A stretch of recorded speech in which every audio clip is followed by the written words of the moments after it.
नमस्कार, आप सभी का बहुत बहुत स्वागत है। दोस्तों, घर बनाते समय आपको बहुत सारे लोग फोकट की सलाह देने के लिए आ जाते हैं।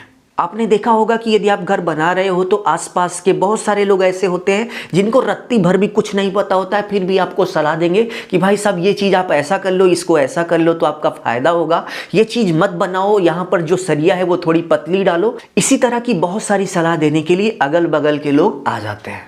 तो ठीक यही कांड ये वाले भाई साहब के साथ हुआ। ये घर बना रहे थे तो इनको किसी ने सलाह दी कि भाई साहब घर में जो ये स्लैब बीम होती है इसको आप फर्जी बनवा रहे हो, इसका कोई मतलब नहीं होता, केवल फर्जी का पैसा यदि आपको फूकना हो तो आप जो है स्लैब बीम बनवाइए।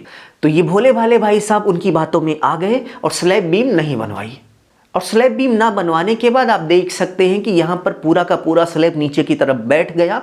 अब यहाँ पर सिचुएशन ये है कि पूरी स्लैब बर्बाद हो चुकी है और यदि कुछ अच्छा करना है तो स्लैब तोड़कर फिर से स्लैब बीम डालकर फिर से बनवाना पड़ेगा।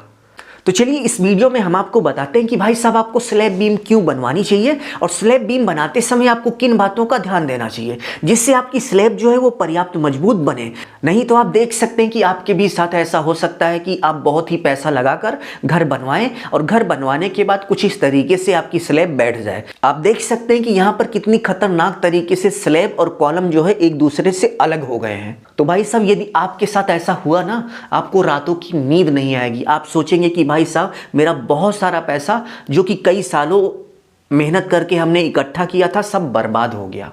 तो इस वीडियो को पूरा देख लीजिए तो आपको स्लैब बीम बनाने का पूरा आइडिया लग जाएगा और इसके साथ साथ कहां पर क्या गलती होती है और उस गलती का सलूशन क्या है इसका भी आपको ज्ञान हो जाएगा। तो चलिए वीडियो की शुरुआत करते हैं। वीडियो की शुरुआत करने से पहले आप सभी से बस छोटी सी रिक्वेस्ट है कि प्लीज वीडियो को लाइक करके बेल आइकन प्रेस कर लीजिए जिससे आगे आने वाली अच्छी अच्छी वीडियो की नोटिफिकेशन आप सभी को मिलती रहे। तो आप देख सकते हैं कि यहाँ पर घर बनवाते समय मकान मालिक से यही गलती हुई कि मकान मालिक से किसी ने बोल दिया कि भाई साहब जो स्लैब बीम होती है ये किसी भी काम की नहीं होती है, इसका कोई मतलब नहीं होता है, इसको यदि आप बना रहे हो तो आप अपना पैसा बर्बाद कर रहे हो। तो उन्हीं की बातों में आकर यहाँ पर मकान मालिक ने स्लैब बीम नहीं बनवाई, जिसका दुष्परिणाम ये हुआ। आप देख सकते हैं कि स्लैब और इसके साथ साथ कॉलम दोनों एक दूसरे से अलग हो गए और अलग होने के बाद मकान मालिक केवल और केवल पछतावा कर रहा है और ये सोच रहा है कि भाई साहब 2-3 हजार बचाने के चक्कर में अपना लाखों का नुकसान कर डाला। तो ऐसी गलती आप मत करिएगा। घर बना रहे हो तो स्लैब के साथ साथ स्लैब बीम भी बनवाइए। बहुत सारे लोग स्लैब बीम नहीं बनाते हैं तो भाई साहब आप देख सकते हैं कि इन फ्यूचर आपको इसी तरीके का नुकसान झेलना पड़ सकता है। अब यहाँ पर क्वेश्चन उठता है कि भाई साहब स्लैब बीम की जरूरत क्यों होती है। तो मान लीजिए ये हमारी स्लैब है और इसके ऊपर यदि कोई लोड आया तो हो सकता है कि यदि वह लोड स्लैब की मजबूती से ज़्यादा हुआ तो हो सकता है कि स्लैब थोड़ा सा बैठ जाए।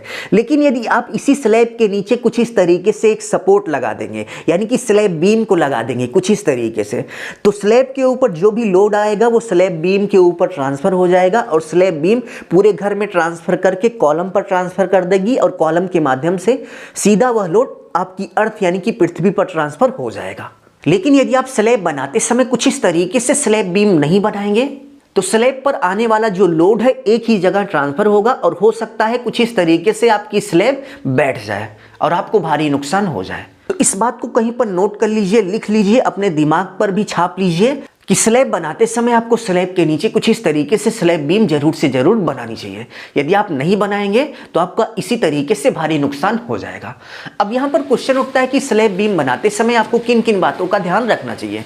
तो आप देख सकते हैं कि स्लैब बीम बनाते समय कुछ इस तरीके से स्लैब बीम में स्टील यानी कि सरिया लगती है। तो स्लैब बीम बनाते समय आपको स्लैब बीम में 12 mm यानी कि 12 mm की स्टील का उपयोग करना है। 12 mm का मतलब 4 सूता सरिया। आपने सूता सुना होगा तो सूता में भी समझ लीजिए कि आपको स्लैब बीम में 12 mm यानी कि 4 सूता की सरिये का उपयोग करना है। और इसके साथ साथ आप देख सकते हैं कि स्लैब बीम में कुछ इस तरीके से एक रिंग लगाई जाती है जिसको हम स्टीरप्स बोलते हैं। तो एक स्टीरप से दूसरे स्टीरप के बीच की डिस्टेंस आपको 20 सेंटीमीटर से ज़्यादा नहीं रखनी है।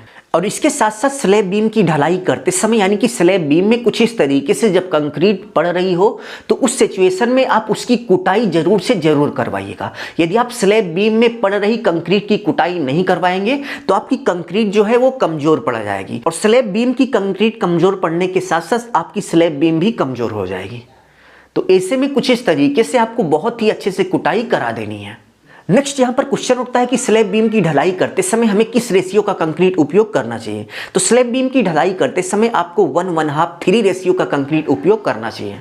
बट बहुत सारे लोग स्लैब बीम की ढलाई करते समय 1:3 रेशियो का कंक्रीट उपयोग करते हैं। तो आप 1:3 रेशियो का भी कंक्रीट उपयोग कर सकते हैं, इसमें किसी भी तरह की आपको दिक्कत परेशानी नहीं आएगी। तो इस वीडियो में बस इतना ही। उम्मीद है आपको बहुत ही अच्छे से समझ में आ गया होगा कि स्लैब बीम क्यों जरूरी है।